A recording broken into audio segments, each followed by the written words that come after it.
একটা রাতের উপরে যদি কোরআনকে অবতীর্ণ করা হয়, সেই রাত এবং সেই মাসকে আল্লাহ তাআলা পুরো পৃথিবীর সবচেয়ে উত্তম মাস বলে গণ্য করেছেন। সেই রাতকে সমস্ত রাতের মধ্যে গণ্য করেছেন হাজার মাসের চেয়েও উত্তম একটা রাত। কারণ কি? কারণ হচ্ছে ওই রাতে আল্লাহ তাআলা কোরআনকে অবতীর্ণ করেছেন।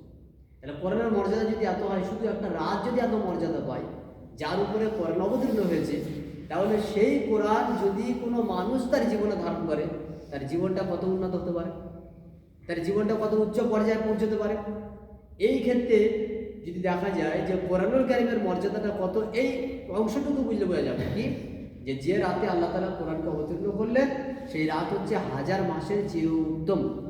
যে নবীর উপর আল্লাহ রাব্বুল আলামিন কোরআন অবতীর্ণ করলেন, সেই নবী হচ্ছেন সমস্ত নবীদের সর্দার। যে উম্মার উপরে আল্লাহ তাআলা কোরআন অবতীর্ণ করলেন, সেই উম্মা হচ্ছে সমস্ত পৃথিবীর যত নবীর উম্মা ছিলেন তাদের মধ্যে শ্রেষ্ঠ উম্মা। কিসের কারণে? শুধুমাত্র তাদেরকে কোরআন দেওয়ার কারণে। এখন আমাদের মধ্যে উত্তম কে? তখন রাসূল সাল্লাল্লাহু আলাইহি ওয়াসাল্লাম বলছেন, খায়রুকুম মান তাআল্লামাল কুরআনা ওয়া আল্লামা। তোমাদের মধ্যে ওই ব্যক্তি সর্বোত্তম ব্যক্তি, যে ব্যক্তি কোরআন মানুষকে শিখায়, আর যে ব্যক্তি কোরআন নিজে শিক্ষা অর্জন করে। কোরআন শিক্ষা অর্জন করা আর কোরআন মানুষকে শিক্ষা দেওয়া, এই কাজের চেয়ে পৃথিবীতে আর উত্তম কাজ নেই।